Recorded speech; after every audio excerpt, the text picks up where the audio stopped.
On November the 16th, 2013, hunters trekking through the dense woods of the Saint-Bois Mountains came across something deeply unsettling. Lying face down on the forest floor were 3 skeletal bodies arranged side by side, 2 adults and a child. Next to the smallest frame, a girl's, someone had placed a flower.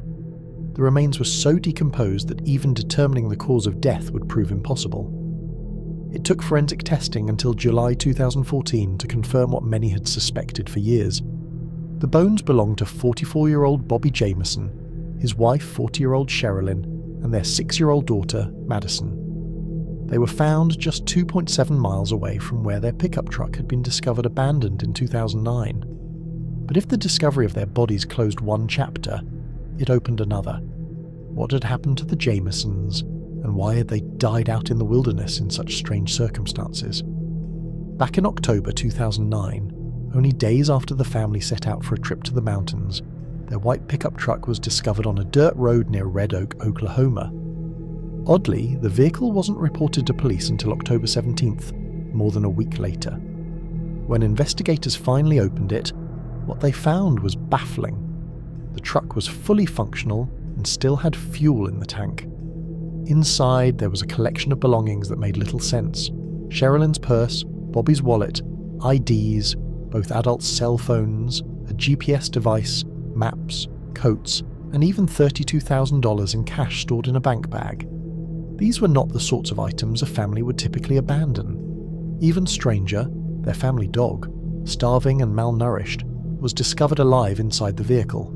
But certain items were missing. A brown briefcase Sherilyn had been seen carrying into the truck on their home security footage was nowhere to be found. Neither was Sherilyn's .22 caliber pistol, which she normally kept inside the vehicle. Cell phone records added another eerie detail. They showed that the family had driven to the mountain, left the truck, walked a short distance, and at one point Bobby used his phone to take a picture of Madison. In the photo, some people later suggested the young girl looked frightened. After this, the Jamesons returned to the truck, drove a little farther down the road, and then abandoned it, locking their dog inside before vanishing into the woods forever. When police searched the Jamesons' home, they discovered something even more disturbing than the truck. Security cameras outside the house had captured hours of footage of Bobby and Sherilyn on the day they prepared for their trip. In the grainy video, the couple made about 20 trips back and forth from the house to the truck. Sometimes they carried items, sometimes they carried nothing at all. At other times, they seemed to simply stop in their tracks, standing motionless for minutes at a time. Their movements struck investigators, and later the public, as strangely mechanical, almost trance-like. To some, they looked like people under the influence of drugs. To others, they looked as though they were following some kind of silent instructions, or perhaps interacting with an unseen third person just out of the camera's view. It was haunting footage, and when placed against the backdrop of their sudden disappearance, it only added to the sense that something deeply unusual was unfolding in the Jamesons' lives. On October 8th, 2009, the Jamesons set out with their 6-year-old daughter, Madison, and their dog for Panola Mountain near Red Oak, Oklahoma. The family was considering purchasing a 40-acre plot of remote land in the area, and they had actually visited the site the previous day as well. That afternoon, they met briefly with an associate of the property's owner. After that, all trace of the Jamesons disappeared. When they failed to return home, no alarm was raised right away. After all, the Jamesons were known by relatives and friends for their reclusive tendencies and long absences. But by the time their truck was discovered, it was clear that something was seriously wrong. To understand how events reached this point, investigators looked back into the Jamesons' lives. Bobby Jameson had met Sherilyn in 2002. A year later, in 2003, Bobby's life changed dramatically when he was involved in a motor vehicle accident. The crash left him with a severe back injury and lifelong chronic pain. Depression followed, and he was unable to work. His only source of income became disability payments. Despite these challenges, Bobby and Sherilyn married in July 2004. The very next month, in August, their daughter Madison was born. The family lived in Eufaula, Oklahoma, a small city about 2 hours east of Oklahoma City. Sherilyn also had a son, Colton, from her first marriage, and for a time the blended family lived together. But tragedy soon struck again. In 2007, Sherilyn's sister died suddenly after being stung by a bee. The loss devastated Sherilyn, and her mental health began to decline sharply afterward. She was eventually diagnosed with bipolar disorder but struggled with consistent treatment. In July 2009, matters grew worse. During one psychiatric hospitalization, Sherilyn's ex-husband gained custody of Colton. Not only did Sherilyn lose her son, but the child support payments she relied on ended. Financial pressure on the household intensified. Friends and relatives described the Jamesons as increasingly withdrawn. Sometimes they would cut off all contact with friends and family for months at a time.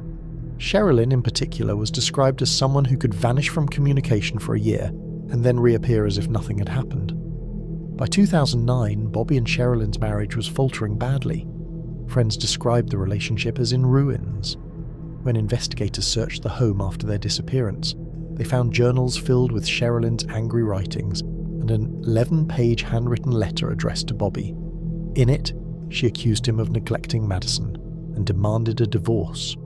The letter painted a picture of a household filled with bitterness and mistrust. Yet even in the midst of marital conflict, Bobby and Sherilyn were pursuing a dramatic change. They had recently taken an interest in a 40-acre plot of land on Panola Mountain.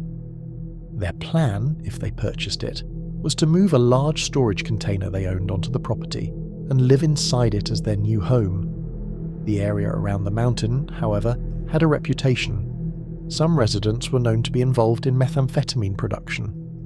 Whether this connection had any bearing on the Jamesons' plans or their fate remains uncertain. Around the same period, the couple withdrew Madison from public school to homeschool her. Some speculated this was preparation for the move to the mountains, as though they were cutting ties with their current life and preparing to live in isolation. After the Jamesons disappeared, countless theories sprang up trying to make sense of it all. Some thought the $32,000 in cash found in their truck hinted at a drug deal, given the area's meth activity and the family's gaunt appearances, though friends insisted drugs didn't fit their lives. Others pointed to family tensions, as Bobby had filed for a protective order against his father months earlier, alleging threats, violence, and shady connections, though police later cleared him. Sherilyn's mother believed a cult might have targeted them because of Sherilyn's interest in spirituality, seances, and the occult, while the Jamesons themselves seemed haunted by supernatural beliefs.